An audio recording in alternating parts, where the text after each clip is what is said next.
Good morning, JD. Today is Thursday, November 18th, and it is a C Day.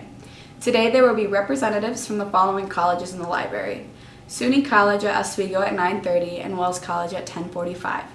Reminder to buy your tickets for $10 during your lunches this week for semi. The dance will be this Saturday from 7 to 10. Umoja Club will have a meeting today. Please attend with a permission slip or drop off info to Mrs. Scott in the Testing Center. The Krispy Kreme donut sale in support of the class of 2024 has been extended to December 14th. All students are encouraged to purchase donuts until then. Please see the class of 2024 student officers with $9 per dozen to buy donuts. The next film club meeting will be Monday, November 22nd, and the movie people should watch if they are planning to attend is As Good as It Gets in honor of the Native American Heritage Month. Here is some information about the first Native American cabinet secretary in the U.S. Deb Haaland, a member of New Mexico's Lengua Pueblo, has become the first Native American cabinet secretary in United States history. Her confirmation is as symbolic as it is historic. For much of history, the Interior Department was used as a tool of oppression against America's indigenous people. In addition to managing the country's public lands, endangered species, and natural resources, the department is also responsible for government-to-government relations between the United States and Native American tribes. Her nomination by President Biden to lead the Interior Department was celebrated by tribal groups, environmental organizations, and lawmakers who called the action long overdue. Have a great day, JD.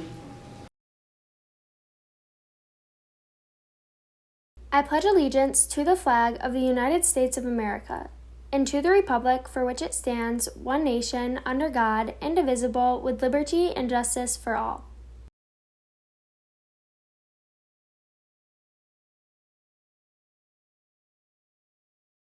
I really like the team, and the coach is a really fun guy, and it has everything I wanted.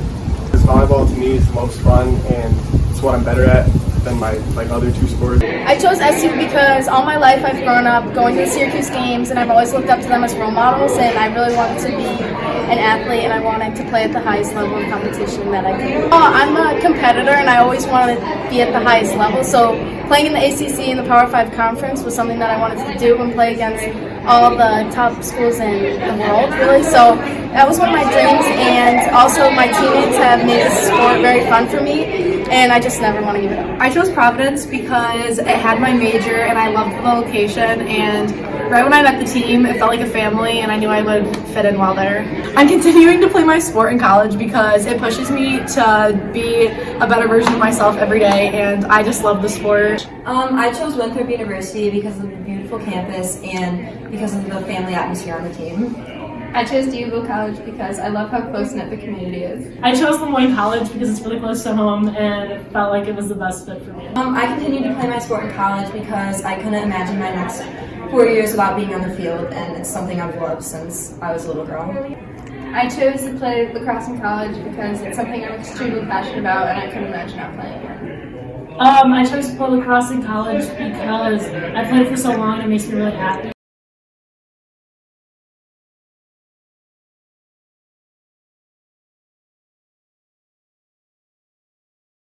Miss McGee and I started talking a couple of weeks ago about revising how student government worked and making it more of an actual student council where students would meet and make decisions together and maybe raise money together and actually function as a Congress or a Parliament actually would.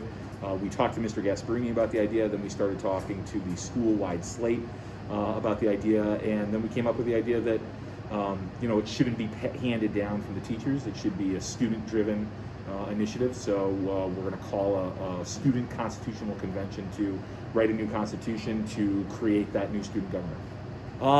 We're in the process of figuring that out right now. The school-wide slate is coming up with proposals on who should be a part and how students rather can be a part of the constitutional convention. And there's going to be a chair, an adult who is going to chair and help facilitate the actual convention. It's not going to be a school employee. We're trying to figure out who that's going to be right now. And then the how it works and what it ends up being is completely up to the student delegates of the Constitutional Convention. The idea that I had, that I started talking to Ms. McGee and Mr. Gasparini about, was that, I just thought that student government should be more than just, slates getting elected and raising money, and doing things with that money, which is all great stuff to do. But I think that I'm of the opinion that students should have to work together in a student government, and they should have to learn how to advocate for their wants and their initiatives, and be able to work with other people from other grades that might have different wants and initiatives, and try to come to compromises about them, and work together as a school government to make decisions for the student body, and also hopefully to empower the student government to maybe look beyond the traditional ideas of what we've done as a student government, and take on different initiatives and different ideas, and you just empower them to do that.